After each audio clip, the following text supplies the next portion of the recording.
حضرت غوث اعظم رضی اللہ تعالیٰ عنہ سے کسی نے کہا تھا سب سے زیادہ پریشان کون ہوتا ہے؟ اور اس کی حضور بدگمان آدمی زیادہ پریشان ہوتا ہے، جس کا گمان برا ہو جاتا ہے نا، برا سوچتا ہے، وہ سب سے پریشان ہوتا ہے۔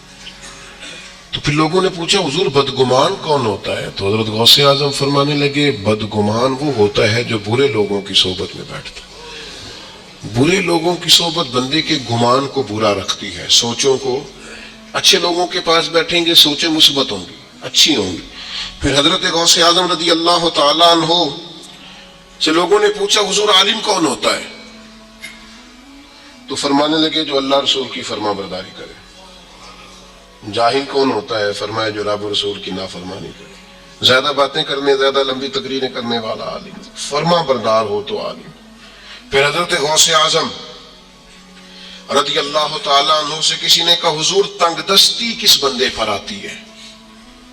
چلتے چلتے کاروبار ٹھنڈے ہو جاتے ہیں، بہت زیادہ مال ہوتا ہے، پھر انسان محتاجی میں آ جاتا ہے، محتاجی کس پر آتی ہے؟ تو حضور غوث اعظم فرمانے لگے جس کو تنہا کھانے کی عادت پڑے وہ محتاج ہوتا ہے، اور جو بانٹ کر کھاتا رہے اللہ تعالیٰ اس کے رزق میں وسعت پیدا فرما دیتا۔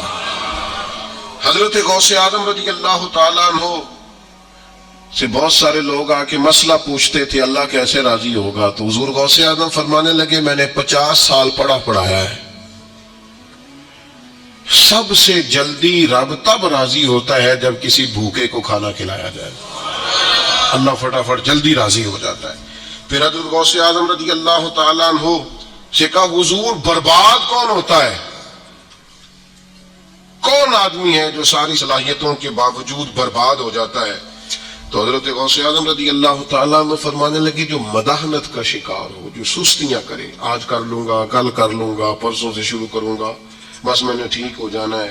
فرمایا یہ نہیں ٹھیک ہو سکتا، یہ آہستہ آہستہ تباہی کی طرف جانا ہے۔ دین پہ عمل کرنا ہے تو کل پرسوں کا کیا مانا، آج کیوں نہیں، ابھی سے کیوں نہیں، فوراً کیوں نہیں؟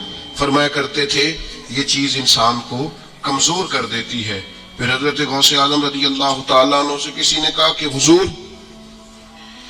انسان ٹھیک کیسے چل سکتا ہے، ڈپریشن بھی نہ ہو، انزائٹی بھی نہ ہو، سفر بھی ٹھیک کرے، مطمئن وقت گزارے؟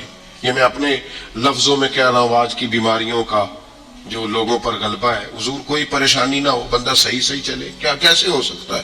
تو غوث اعظم فرمانے لگے دو سواریاں ہیں کبھی چھوڑے نہ، ایک صبر کی سواری، ایک شکر کی سواری۔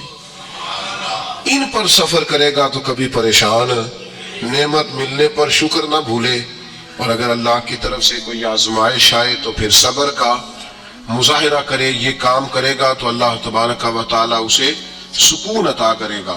حضرت غوث اعظم رضی اللہ تعالیٰ عنہ سے ایک شخص نے پوچھا تھا حضور میں چاہتا ہوں اللہ تعالیٰ میرے دل کو قرار عطا کرے۔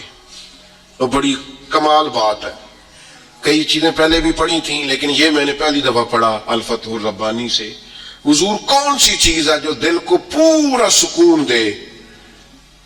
تو حضرت غوث اعظم فرمانے لگے اپنے ذاتی دشمنوں کے لیے ہدایت کی دعا مانگا کر، اللہ تیرے دل کو سکون عطا فرمائے گا۔